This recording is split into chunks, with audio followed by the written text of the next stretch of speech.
जिस दवा से कंपनी ने हजारों करोड़ कमाए, वही दवा रातों रात उनका रेवेन्यू क्रैश कर देती है। सोचो आपकी कंपनी ने एक ऐसी मेडिसिन बनाई है जो हर साल हजारों करोड़ रुपए कमा रही है। सब कुछ परफेक्ट चल रहा होता है, लेकिन फिर एक दिन सिर्फ एक एक्सपायरी डेट आती है और कंपनी का रेवेन्यू रातों रात 80 से 90% तक गिर सकता है। ना कोई स्कैम, ना कोई मैन्युफैक्चरिंग इशू और ना ही कोई नेचुरल डिजास्टर। सिर्फ एक चीज और वो है पेटेंट एक्सपायरी। इस मोमेंट को फार्मा इंडस्ट्री में पेटेंट क्लीफ कहा जाता है। जैसे कोई कंपनी एकदम से पहाड़ के किनारे से नीचे गिर जाए। लेकिन ऐसा होता क्यों है और पेटेंट खत्म होते ही कंपनी का प्रॉफिट इतनी तेजी से कैसे गिर जाता है? और दुनिया की सबसे बड़ी फार्मास्यूटिकल कंपनीज इससे बचने के लिए क्या स्ट्रैटेजीज यूज करती है? आज के वीडियो में हम जानेंगे पेटेंट क्लीफ के बारे में। तो सबसे पहले एक बेसिक समझ लेते हैं कि जब कोई फार्मा कंपनी सालों की रिसर्च करके एक नया मेडिसिन डिस्कवर करती है तो उससे एक पेटेंट मिलता है। इसका मतलब सिंपल है कि अगले 20 साल तक सिर्फ वही कंपनी ये दवा बना सकती है और बेच सकती है। कोई दूसरी कंपनी उससे कॉपी नहीं कर सकती है, चाहे वो कितनी भी बड़ी क्यों ना हो। तो अब क्वेश्चन ये है कि कंपनी को इतनी पावर क्यों दी जाती है? वजह सिंपल है, एक नया मेडिसिन डिस्कवर करने में 10 से 15 साल लगते हैं और बिलियंस ऑफ डॉलर्स खर्च होते हैं रिसर्च, क्लिनिकल ट्रायल्स और टेस्टिंग में। ज्यादातर मेडिसिन तो ट्रायल में ही फेल हो जाते हैं। तो जो एक मेडिसिन फाइनली सक्सेस होकर मार्केट तक पहुंचती है, उससे कंपनी को एक रिवॉर्ड पीरियड मिलता है, जिसमें सिर्फ वही कंपनी उस मेडिसिन को बेच सकती है और अपना इन्वेस्टमेंट रिकवर करके प्रॉफिट कमा सकती है। यही है पेटेंट का पूरा कॉन्सेप्ट। तो अब यहाँ से शुरू होता है असली ड्रामा। जैसे ही ये 20 साल पूरे होते हैं, पेटेंट एक्सपायर हो जाता है और इसी पल का कई जेनेरिक कंपनीज बेसब्री से इंतजार कर रही होती हैं।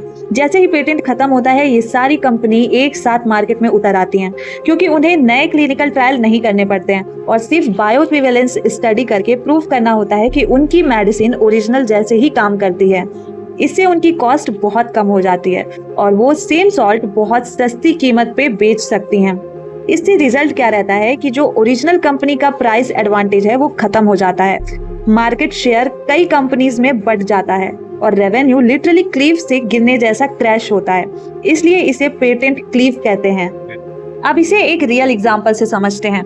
लिपिटोर, जो कोलेस्ट्रॉल कम करने की फेमस मेडिसिन है, जब तक पेटेंट के अंदर थी तब तक ये दुनिया की सबसे ज्यादा बिकने वाली मेडिसिन में से एक थी और अपनी कंपनी के लिए ये हर साल बिलियंस ऑफ डॉलर्स कमाती थी।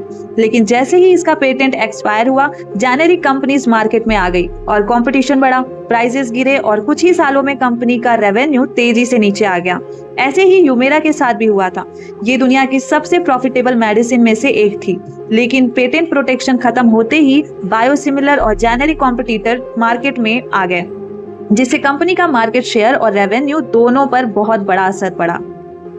तो अब सवाल ये आता है कि फार्मा कंपनी इस पेटेंट क्लीफ से बचती कैसे है? इसलिए फार्मा कंपनी हर साल रिसर्च और न्यू ड्रग डेवलपमेंट पर इतना ज्यादा पैसा इन्वेस्ट करती है, क्योंकि उसकी प्लानिंग बहुत सिंपल होती है। जब तक एक मेडिसिन का पेटेंट खत्म हो, तब तक उनके पास मार्केट के लिए एक नई ब्लॉकबस्टर मेडिसिन रेडी होनी चाहिए। और सिर्फ इतना ही नहीं, कुछ कंपनी एवरग्रीनिंग स्ट्रैटेजी भी यूज करती हैं। इसमें वो मेडिसिन में छोटा सा इम्प्रूवमेंट या कुछ नया फॉर्मुलेशन लाकर नया पेटेंट लेने की कोशिश करती हैं, ताकि जेनेरिक कंपटीशन कुछ और साल तक डिले हो सके। तो अगली बार जब आप न्यूज में सुने कि कोई मेडिसिन अब जेनेरिक वर्जन में सस्ती मिल रही है, तो समझ जाइए इसके पीछे किसी फार्मा कंपनी का रेवेन्यू तेजी से गिर रहा होता है। यही है पेटेंट क्लिफ, जहां एक कंपनी की सबसे सक्सेसफुल मेडिसिन ही एक दिन उसके लिए सबसे बड़ा फाइनेंशियल चैलेंज बन जाती है। तो अगर ये वीडियो इन्फॉर्मेटिव लगी हो तो इसे शेयर जरूर करिए और ऐसे ही फार्मा इंडस्ट्री के इंटरेस्टिंग फैक्ट और हिडन कॉन्सेप्ट जानने के लिए द फार्मा यात्रा को फॉलो एंड सब्सक्राइब करना मत भूलिएगा।